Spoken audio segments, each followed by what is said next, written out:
Wherever you go, whatever you do, throw a little at it. Omax, Vest and Briefs.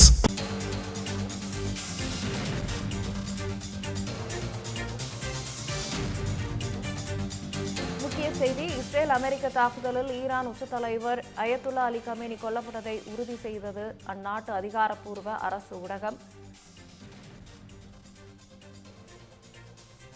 America நடத்திய வான்வழி தாக்குதலில் கமேனியின் மகள், மருமகன், பேரக்குழந்தையும் உயிரிழந்ததாக தகவல் வெளியாகியிருக்கிறது. கமேனி கொல்லப்பட்டதாக ட்ரம்ப் அறிவித்ததை முதலில் மறுத்த ஈரான் தற்போது இதனை உறுதி செய்திருக்கிறது. அதன் விவரங்களை முக்கிய செய்தியாக பார்த்து வருகிறோம்.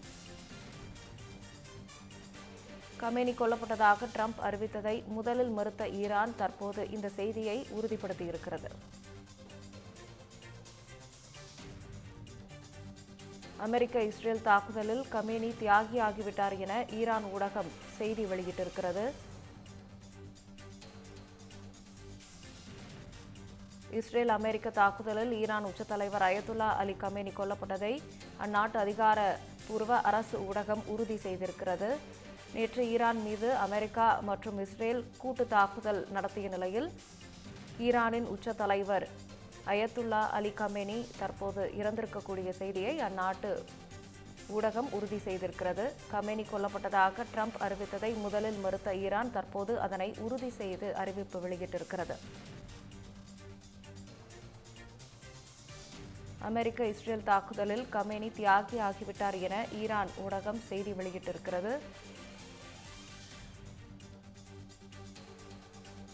இஸ்ரேல் அமெரிக்க தாக்குதலில் ஈரான் உச்ச தலைவர் அயத்துல்லா அலி கமேனி கொல்லப்பட்டதை அந்நாட்டு அதிகாரப்பூர்வ அரசு ஊடகம் உறுதி செய்திருக்கிறது. அமெரிக்கா நடத்திய வான்வழி தாக்குதலில் கமேனியின் மகள், மருமகன், பேரக்குழந்தையும் உயிரிழந்ததாக தகவல் வெளியாகியிருக்கிறது. கமேனி கொல்லப்பட்டதாக ட்ரம்ப் அறிவித்ததை முதலில் மறுத்த ஈரான் தற்போது அந்த செய்தியை உறுதிப்படுத்தி அறிவிப்பு வெளியிட்டிருக்கிறது. அமெரிக்க இஸ்ரேல் தாக்குதலில் கமேனி தியாகியாகிவிட்டார் என ஈரான் ஊடகம் செய்தி வெளியிட்டிருக்கிறது.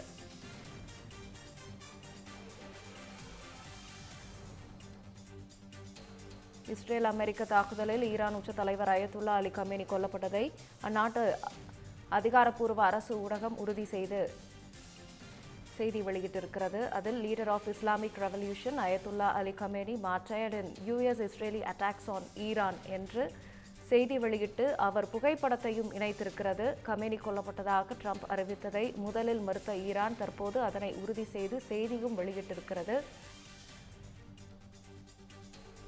அமெரிக்க இஸ்ரேல் தாக்குதலில் கமேனி தியாகியாகிவிட்டார் என ஈரான் ஊடகம் செய்தி வெளியிட்டிருக்கிறது.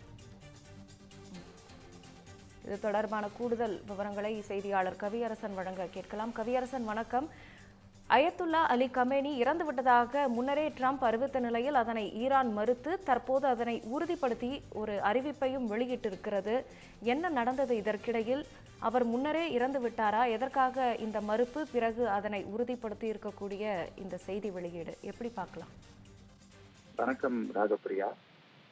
எப்படி பார்க்கலாம் என்பதற்கு முன்பாக இந்த செய்தியே ஒரு மிகப்பெரிய மாற்றத்தை ஈரானில் ஏற்படுத்த போகிற செய்தியாகத்தான் நாம் இதை பார்க்க வேண்டும். நேற்று காலையில அட்டாக்க இஸ்ரேல் ஆரம்பிச்சப்பவே அவங்களுடைய டார்கெட் 2 விஷயமா தான் இருந்தது. ஒன்று ஈரானுடைய அந்த அணு ஆயுத தயாரிக்கக்கூடிய ஆய்வுக்கூடங்களை அழிக்கிறது, இன்னொன்னு ஈரானுடைய முக்கிய தலைவர்களை அழிக்கிறது. இது 2 தான் அவங்களுடைய பிரதான நோக்கமாக இருந்தது. அதனால முக்கிய தலைவர்கள்லாம் எங்கெங்க இருக்கிறாங்களோ அந்த இடத்த குறி வச்சுதான் அவங்க அட்டாக் பண்ணிக்கிட்டு இருந்தாங்க. அதனால அலி கமேனி அப்பமே மாற்று இடத்துக்கு போயிட்டாரு, அவர் அங்க இல்ல, உச்ச தலைவராக இருக்கிறதுனால அவருடைய பாதுகாப்பு கருதி வேற இடத்துல கொண்டு போய் வச்சுட்டாங்க, ரகசிய இடத்துல அவர் தலைமறைவாக இருக்கிறார் அப்படின்னு தான் நேற்று காலையில இருந்தே செய்தி வந்தது. இருந்தாலும் கூட அவருடைய அலுவலகமும் அதிகாரப்பூர்வ மாளிகையும் தகர்க்கப்பட்டது இஸ்ரேல் அமெரிக்கா தாக்குதல்ல. இருப்பினும் அவர் எங்க இருக்கிறாரு அப்படிங்கிறது தெரியல. தொடர்ந்து இஸ்ரேலும் அமெரிக்காவும் வான்வெளி தாக்குதலை கண்டினியூ பண்ணிட்டே வந்தாங்க. அதற்கப்புறம் நேற்று மாலையில வந்து ஈரானினுடைய பாதுகாப்பு அமைச்சரும் அந்த புரட்சிகர காவல் படையினுடைய தளபதியும் வந்து கொல்லப்பட்டாங்க அப்படின்னு செய்தி வெளியானது தாக்குதல்ல. அப்படி இருக்கக்கூடிய சூழல்ல இப்ப அயத்துல்லா அலி கமேனியே வந்து கொல்லப்பட்டு விட்டார் என்று அமெரிக்க அதிபர் ட்ரம்ப் வந்து நீங்கள் சொன்ன மாதிரி சற்று முன்பு அறிவித்தாரு. நேற்றே அவருடைய மாளிகை வந்து நொறுக்கப்பட்டது அப்படின்னு சொல்லப்பட்ட நிலையில இன்று அவரே வந்து இறந்து விட்டார் அப்படின்னு சொல்லி அறிவிச்சிருந்தாங்க. இத முதல்ல ஈரான் வந்து ஒப்புக்கொள்ளல. ஏன்னா அவங்க வந்து ஒருவேளை அவருக்கு சிகிச்சை கொடுத்து காப்பாற்ற முயற்சி செய்திருக்கலாம். அதனால கூட வந்து அவங்க ஒப்புக்கொள்ளாம இருந்திருக்கலாம். தற்போது நிலைமை கைமீறி போய்விட்டது, அவர் இறந்து விட்டார் அப்படிங்கிற சூழல்ல அதை வந்து அவங்க அறிவித்திருக்கலாம். இதற்கான வாய்ப்புகள் இருக்கின்றன. இருந்தாலும் வந்து அதிகாரப்பூர்வமாக என்ன நடந்தது அப்படிங்கிறது வந்து நமக்கு உடனடியாக தெரிய வரல. இப்போதைக்கு இதெல்லாம் வந்து ஒரு சிறிய செய்திகளாகத்தான் இருக்கின்றன, சிறிய தகவல்களாகத்தான் இருக்கின்றன. எனவே முழுமையான விவரங்கள் வரும்போதுதான் அவர் எங்க தங்கியிருந்தார், எப்படி அவங்க அட்டாக் பண்ணாங்க, அந்த இடத்தை எப்படி கண்டுபிடிச்சாங்க, அந்த அட்டாக்குக்கான வழி எதுவாக இருந்தது, இந்த மாதிரியான பல விஷயங்கள் வந்து நமக்கு போக போகத்தான் தெரிய வரும். ஆனா அயத்துல்லா அலி கமேனி உயிரிழந்து விட்டார் அப்படிங்கிறதே மிக மிக ஒரு முக்கியமான செய்தி தான். ஏன்னா ட்ரம்ப் நேத்து வந்து 8 நிமிட வீடியோ வெளியிட்ட போது ஒரு முக்கியமான விஷயத்த குறிப்பிட்டு சொல்லியிருந்தாரு. ஈரான் மக்களே கவலைப்படாதீர்கள், நீங்கள் வீடுகளுக்குள்ளே பத்திரமாக இருங்கள். இன்று இரவுக்குள் ஈரானில் ஆயுதம் தாங்கி இருக்கக்கூடிய காவல் படையினரோ அல்லது போராட்டக்காரர்களோ அத்தனை பேரையும் நாங்கள் வந்து பணிய வைத்து இன்று இரவே ஈரான் மக்களாகிய உங்களுக்கு நாங்கள் விடுதலை பெற்று தருவோம் அப்படின்னு அவர் சொல்லியிருந்தாரு. அந்த அடிப்படையில பார்க்கும்போது அந்த இரவே நடக்கலைன்னா கூட கொஞ்சம் சற்று தாமதமாக்கி அயத்துல்லா அலி கமேனியை அவர்கள் வந்து கொன்றிருக்கிறார்கள் அப்படிங்கிற போது நிச்சயமாக ஈரான்ல ஆட்சி மாற்றம் ஏற்படுத்துவதற்கான ஒரு வாய்ப்பு இருக்கிறது அப்படிங்கறத நம்ம பார்க்க போறோம். ஏன்னா இந்த முறை வந்து அவங்க வந்து ரெஜிம் சேஞ்ச் அப்படிங்கறதுலதான் ரொம்ப முக்கியமாக இருந்தாங்க. கடந்த வருடம் தாக்குதல் நடத்தும் போதெல்லாம் வந்து அணு ஆயுத தயாரிப்பு மட்டும்தான் முக்கியமா வச்சு பேசினாங்க. ஆனா இந்த முறை இஸ்ரேல் ஆகட்டும் அல்லது அமெரிக்காவாகட்டும் அவங்க வந்து ரெஜிம் சேஞ்ச் அப்படிங்கறதுல ரொம்ப உறுதியா இருந்தாங்க. அதனாலதான் சுற்றி இருக்கக்கூடிய நாடுகள்ல எல்லாம் வந்து அமெரிக்காவினுடைய மிலிட்டரி பேசஸ் இருக்கக்கூடிய இடங்கள்ல எல்லாம் ஈரான் வந்து தாக்குதல் நடத்திட்டு இருந்தாங்க, அவங்களை சுத்தியும் வீக்கன் பண்ணணும் அப்படிங்கிறதுக்காக. ஆனா அவங்க நினைச்ச மாதிரியே அமெரிக்காவும் இஸ்ரேலும் வந்து அயத்துல்லா அலி கமேனியை வந்து அட்டாக் பண்ணி கொண்டிருக்கிறாங்க அப்படின்னு பார்க்கும்போது அங்க ஆட்சி மாற்றம் ஏற்படுவதற்கான ஒரு வாய்ப்பு இருக்கிறது அப்படிங்கறத நம்ம புரிந்து கொள்ள வேண்டி இருக்கிறது. 1979க்கு முன்பு வரை ஷா மன்னர்களுடைய ஆட்சி தான் வந்து ஈரான்ல நடந்துட்டு இருந்தது. அதன் பிறகுதான் அவங்கள வீழ்த்திட்டு இந்த பழமைவாத ஆட்சி வந்தது. இவருக்கு முன்பு ஒருவர் இருந்தார். அதற்கு பிறகு அயத்துல்லா அலி கமேனி ஈரானுடைய உச்ச தலைவராக இருந்து வந்த சூழல்ல தற்போது அவர் மறைந்து இருக்கிறார். எனவே ஆட்சி மாற்றம் அமெரிக்கா இஸ்ரேல் விரும்பிய மாதிரி வருவதற்கான ஒரு வாய்ப்பு இருக்கிறது, அல்லது அயத்துல்லா அலி கமேனியினுடைய சீடர்கள் யாராவது மீண்டும் தலைமை பொறுப்புக்கு வருவதற்கான வாய்ப்புகள் கூட இருக்கிறது. அதற்காகலாம் நம்ம சற்று பொறுத்திருந்து பார்க்கணும் ராகப்பிரியா. கவியரசன், தற்போது அயத்துல்லா அலி கமேனி கொல்லப்பட்டு விட்டதாக அதிகாரப்பூர்வ அறிவிப்பே வெளியாகி இருக்கிறது. இதற்கு பிறகு இஸ்ரேலும் அமெரிக்காவும் ஈரான் மீதான தாக்குதலை நிறுத்துவதற்கு வாய்ப்பு இருக்கிறதா? ஈரானும் அருகில் இருக்கக்கூடிய இந்த மிடில் ஈஸ்ட் கண்ட்ரீஸ்ன்னு சொல்லக்கூடிய கத்தார், அமீரகம், இந்த நாடுகள் மேலெல்லாமும் தாக்குதல் நடத்திட்டு வராங்க. அதை நிறுத்துறதுக்கும் வாய்ப்பு இருக்கா? இப்ப நடுவுல வந்து சமரசம் பண்றதுக்கும் ஐநா சபையில இருந்து வராங்க. இது எப்படி இந்த போர் அப்படிங்கிறது அடுத்த கட்டம் எப்படி இருக்கும்? நிறுத்தப்படுமா இல்ல எப்படி புரிஞ்சுக்கிறது? நிறுத்தப்படுவதற்கான வாய்ப்புகள் அதிகமாக இருக்கிறது.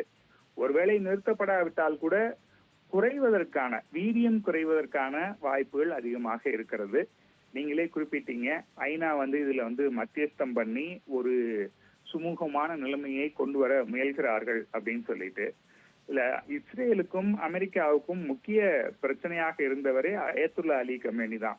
அதனால அவரை வந்து கொன்னுட்டாங்க அப்படிங்கிறப்போ தாக்குதல்கள் குறைவதற்கான வாய்ப்பு இருக்கிறது. முற்றிலுமாக நிறுத்தப்படுமா என்பது நம்ம பொறுத்திருந்துதான் பார்க்கணும்.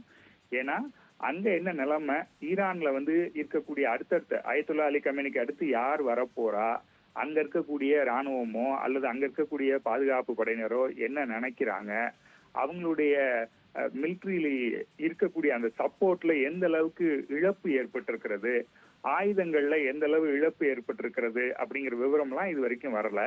ஆனா ஈரானை பொறுத்த வரைக்கும் மற்ற நாடுகள் மாதிரி ஒரு சிறிய நாடு கிடையாது. கிட்டத்தட்ட 9 கோடி மக்களை கொண்ட நாடு, பெரிய நிலப்பரப்பை கொண்ட நாடு. அவங்களுமே பார்த்தோம் அப்படின்னா அணு ஆராய்ச்சி எல்லாம் நிறைய பண்ணிட்டு இருக்கிறாங்க. வலிமையான இராணுவத்தையும் வைத்திருக்கக்கூடிய ஒரு நாடு தான்.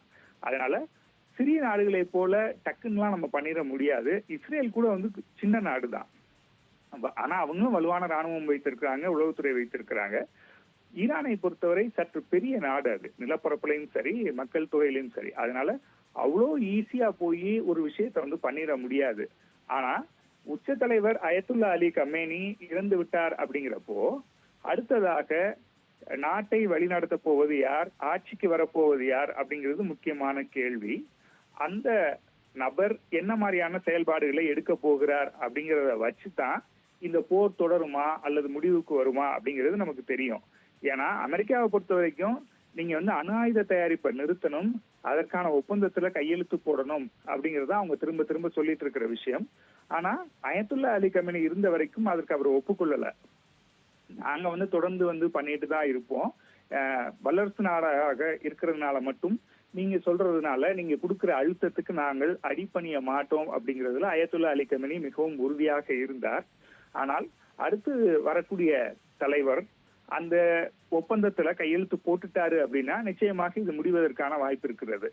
இல்ல எங்களுடைய உச்ச தலைவரையே நீங்க கொலை செய்து விட்டீர்கள், அவரை தாக்கி அழித்திருக்கிறீர்கள், அதனால் நிச்சயமாக கடைசியாக எங்களுடைய ஒரு வீரர் இருக்கிற வரைக்கும் நாங்க போராடுவோம் அப்படிங்கிற மாதிரியான ஒரு முடிவை அவர்கள் எடுத்தார்களே ஆனால் நிச்சயமாக இந்த போர் முடிவதற்கான வாய்ப்பு இல்லை. அதற்கான சாத்தியக்கூறுகள் எந்த அளவுக்கு இருக்கின்றன அப்படிங்கறத நம்ம பொறுத்திருந்து பார்க்கணும். ஆனா இதுல ஒருவேளை ஐநா சபை மத்தியஸ்தர் செய்யும் போது இந்த தாக்குதல் குறைவதற்கு அல்லது நிறுத்தப்படுவதற்கான வாய்ப்புகளும் இருக்கின்றன. ராகப்பிரியா, தகவல்களுக்கு நன்றி கவியரசன்.